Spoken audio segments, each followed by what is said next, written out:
The War of the Fourth Coalition, 1806 to 1807, was a pivotal conflict in the Napoleonic Wars, marking yet another chapter in the struggle between Napoleon Bonaparte's expanding French Empire and the coalition of European powers determined to curb his dominance.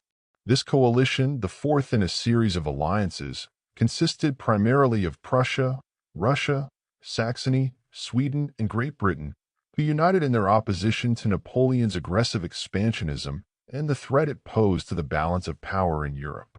The war was ignited by the rising tensions between France and Prussia. Prussia, initially neutral and even cooperative with France during the previous conflicts, grew increasingly alarmed by Napoleon's unchecked power and influence. The tipping point came when Napoleon created the Confederation of the Rhine, a league of German states under French protection, which effectively ended the Holy Roman Empire and diminished Prussia's influence in Central Europe. Additionally, the French occupation of Hanover, a territory that Prussia had ambitions to control, further strained relations. Faced with the prospect of French hegemony in Europe, Prussia decided to act. Prussia, under the leadership of King Frederick William III, declared war on France in October 1806. The Prussian army, once considered one of the most formidable in Europe, was confident in its ability to challenge Napoleon.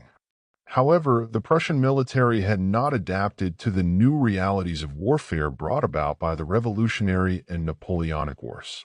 Their tactics were outdated, their command structure was rigid, and their morale was not as high as it had been during the days of Frederick the Great. In contrast, Napoleon's Grande Armée was highly experienced, well-organized, and commanded by one of history's greatest military strategists. The war began in earnest with the twin battles of Jena and Auerstedt on October 14, 1806. These battles, fought simultaneously but independently, resulted in a catastrophic defeat for the Prussians. At Jena, Napoleon's main force decisively defeated a larger Prussian army under Prince Hohenlohe, while at Auerstedt, Marshal Davout's corps, despite being outnumbered, inflicted a crushing defeat on the main Prussian army commanded by the Duke of Brunswick, who was mortally wounded in the battle. The Prussian army was thoroughly routed, and the road to Berlin lay open to the French. The fall of Berlin on October 27, 1806, marked the collapse of Prussian resistance. The French entered the Prussian capital unopposed, capturing vast amounts of military supplies and effectively dismantling the Prussian state. The speed and decisiveness of Napoleon's victories shocked Europe and demonstrated the superiority of his military system. The Prussian military, which had once been the envy of Europe, was humiliated, and the Prussian monarchy fled eastward, seeking refuge in Königsberg. Following the fall of Prussia, Napoleon turned his attention to the remaining members of the Fourth Coalition, particularly Russia. The Russian army, under the command of Tsar Alexander I, was advancing westward to support their Prussian allies, but arrived too late to prevent their collapse. The Russians, however, were determined to continue the fight and engage the French in a series of battles throughout Poland and East Prussia during the winter of 1806 to 1807. The most significant of these battles was the Battle of Eylau, fought on February 7 to 8, 1807. This brutal and bloody engagement was fought in freezing temperatures and blinding snow, making it one of the most grueling battles of the Napoleonic Wars. Unlike the earlier battles of the campaign, Eylau was not a clear French victory. Both sides suffered horrendous casualties, and the battle ended inconclusively, with neither side able to claim a decisive victory. The French retained the field, but the Russians, though battered, were not defeated and withdrew in good order. Eylau demonstrated that the Russians were a more formidable opponent than the Prussians, capable of withstanding the might of the Grande Armée. However, the battle also showed the limits of Napoleon's power and the strains his forces were beginning to experience after years of continuous campaigning. Despite the heavy losses, Napoleon continued his advance, determined to bring the Russians to a decisive battle. The war reached its climax at the Battle of Friedland, fought on June 14, 1807.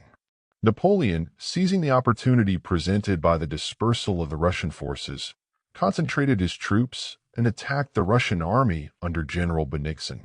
The battle was a complete victory for the French, with the Russian army suffering heavy casualties and being forced to retreat across the Niemen River. The defeat at Friedland convinced Tsar Alexander I that further resistance was futile, and he sought peace with Napoleon. The war officially ended with the treaties of Tilsit, signed in July 1807. These treaties marked a significant reshaping of the political landscape of Europe. Prussia was forced to cede nearly half of its territory and was reduced to a second-rate power, its military and economy crippled. The territories taken from Prussia were used to create the Duchy of Warsaw, a French satellite state intended to counterbalance Russian influence in Eastern Europe. Russia, although not territorially diminished, was forced into an uneasy alliance with France, with Tsar Alexander agreeing to join Napoleon's continental system, a blockade aimed at isolating Britain economically. The War of the Fourth Coalition had far-reaching consequences for Europe. It solidified Napoleon's control over much of the continent and demonstrated the futility of opposing him through conventional military means.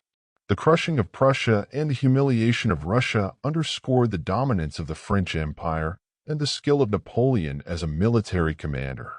However, the war also revealed the growing strains on Napoleon's empire. The bloody battles, particularly Eylau, highlighted the increasing resistance Napoleon faced and the toll that continuous warfare was taking on his armies and resources. Moreover, the treaties of Tilsit, while marking the zenith of Napoleon's power, also sowed the seeds of future conflicts. The forced alliance with Russia was unstable, with Tsar Alexander I harboring deep resentment towards Napoleon, which would eventually lead to the breakdown of their relationship and the disastrous invasion of Russia in 1812. Additionally, the harsh terms imposed on Prussia and the creation of the Duchy of Warsaw fueled nationalist sentiments in Germany and Poland, setting the stage for future uprisings and wars of liberation. In conclusion, the War of the Fourth Coalition was a critical episode in the Napoleonic Wars, showcasing both the heights of Napoleon's military prowess and the beginnings of the challenges that would eventually lead to his downfall. The war reshaped the political map of Europe, weakened old powers, and highlighted the fragility of alliances formed out of necessity rather than mutual respect. While the war ended in victory for Napoleon, it also marked the start of a new phase in the struggle for control of Europe, one that would ultimately culminate in his defeat and the restoration of the old order.